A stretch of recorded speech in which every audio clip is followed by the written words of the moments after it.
3 humans left Earth with a speech already written for their funeral. They landed with 15 seconds of fuel. On the way home, if the heat shield failed, Mission Control had been instructed to say nothing. Just count the seconds and move on. Observation log. The Apollo 11 crew. Let us enter. 6. The computer that died on the way down.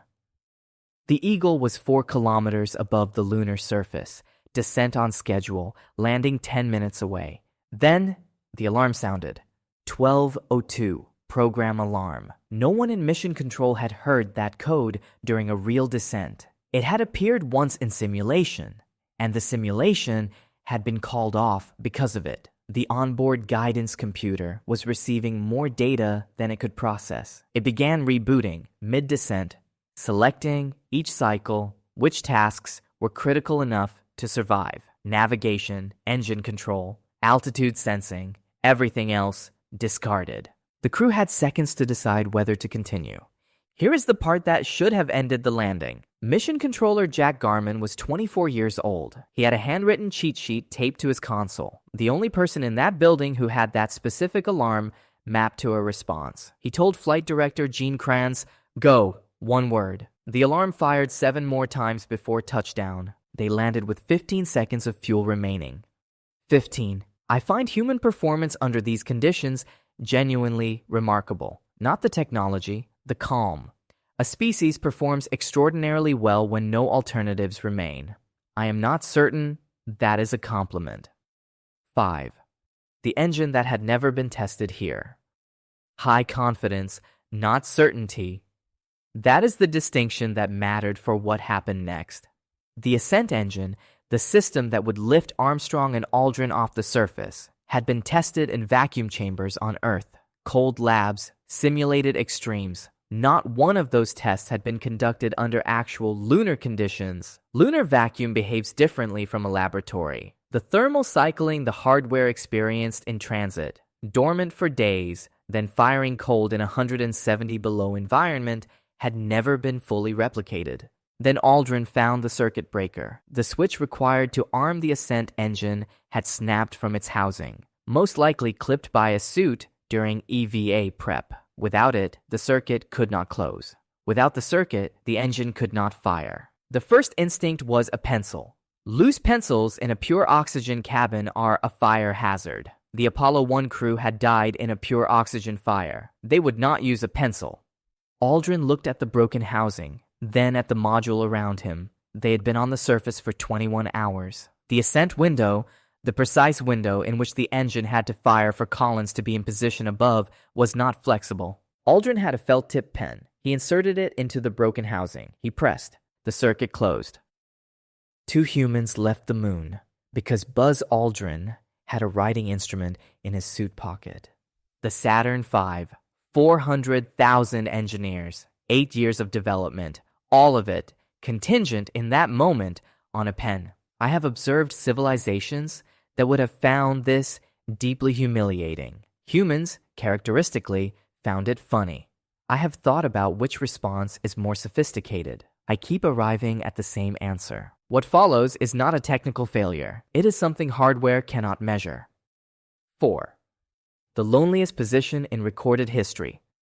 While Armstrong and Aldrin were on the surface, Michael Collins remained in the command module, orbiting 60 miles above. Every 2 hours, he passed behind the moon. For 48 minutes per orbit, the moon's mass sat between Collins and every transmitting antenna on Earth. No contact with mission control, no contact with the crew below. He was farther from every other living human being than any person had ever been. He wrote in his mission log that he did not feel lonely. That is the word he used specifically, not lonely. He described something closer to awareness of the scale of the space around him, of the silence, of being, as he wrote, truly alone and absolutely isolated from any known life, and somehow at peace with it.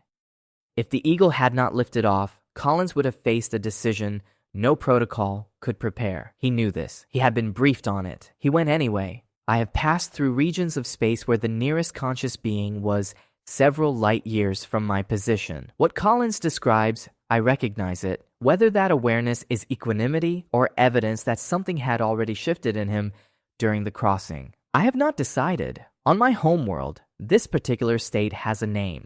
It translates poorly into any language I have learned here.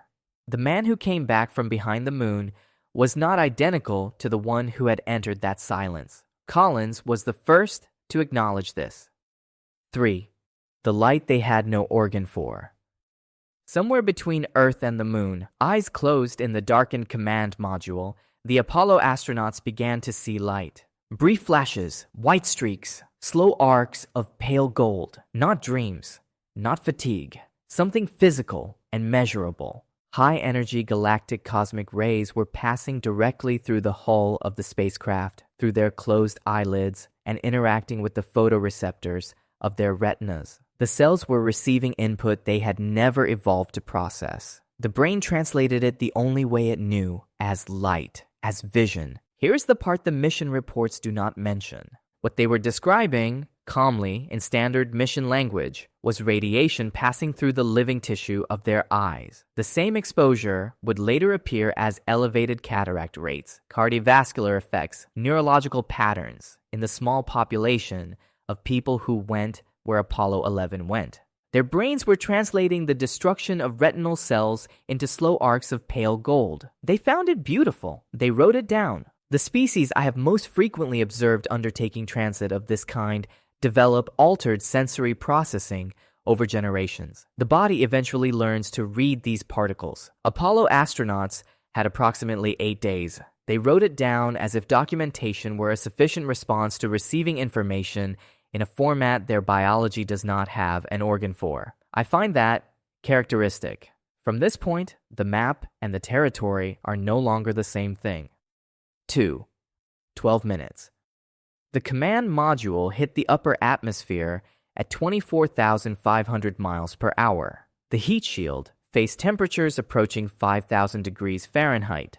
A sheath of superheated plasma formed around the capsule and severed radio contact completely. For 12 minutes, the crew was unreachable. Inside the capsule, they knew exactly what silence on the other end would mean. You're not going to like what the protocol required. If the capsule did not emerge from blackout after the expected window, if 12 minutes became 13, became 14, it meant the heat shield had failed. The plasma had broken through. The crew was already gone.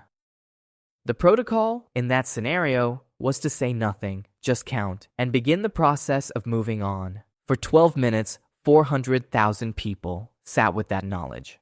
I have observed 17 species complete a first re-entry event. 12 attempted communication until the last possible moment. Whether to be heard or simply to be heard from, I cannot say. 4 maintained a continuous signal regardless. 1 chose silence, just counted, and waited. That was the one I found hardest to observe. Humans arrived at the same protocol independently. I am still deciding what that means.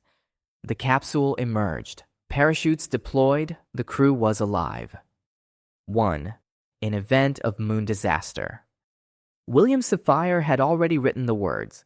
The speechwriter's document is now public. It is titled An Event of Moon Disaster. It begins, Fate has ordained that the men who went to the moon to explore in peace will stay on the moon to rest in peace.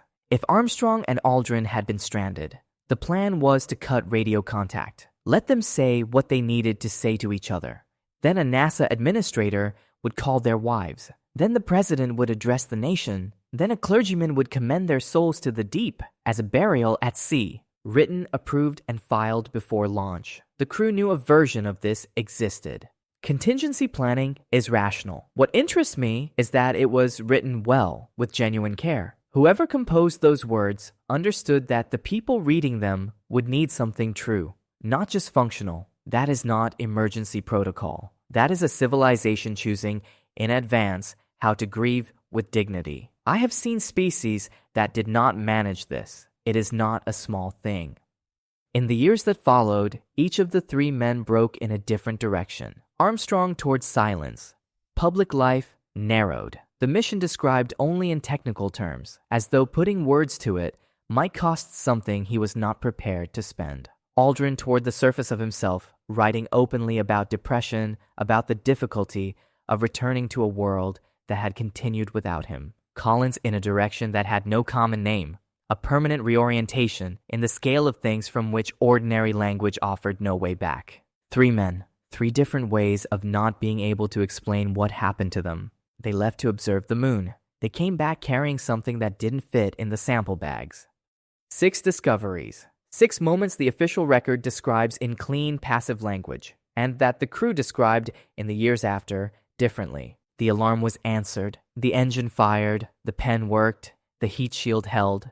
The silence lasted exactly long enough. The speech was never read. Every margin throughout this narrow. What I find most significant about Apollo 11 is not that humans reached the moon. Other species have done that. What I find significant is that they reached it in that condition, with handwritten cheat sheets and felt-tip pens, carrying a eulogy they hoped would never be read, and they went anyway. The ones who write the eulogy first and go regardless.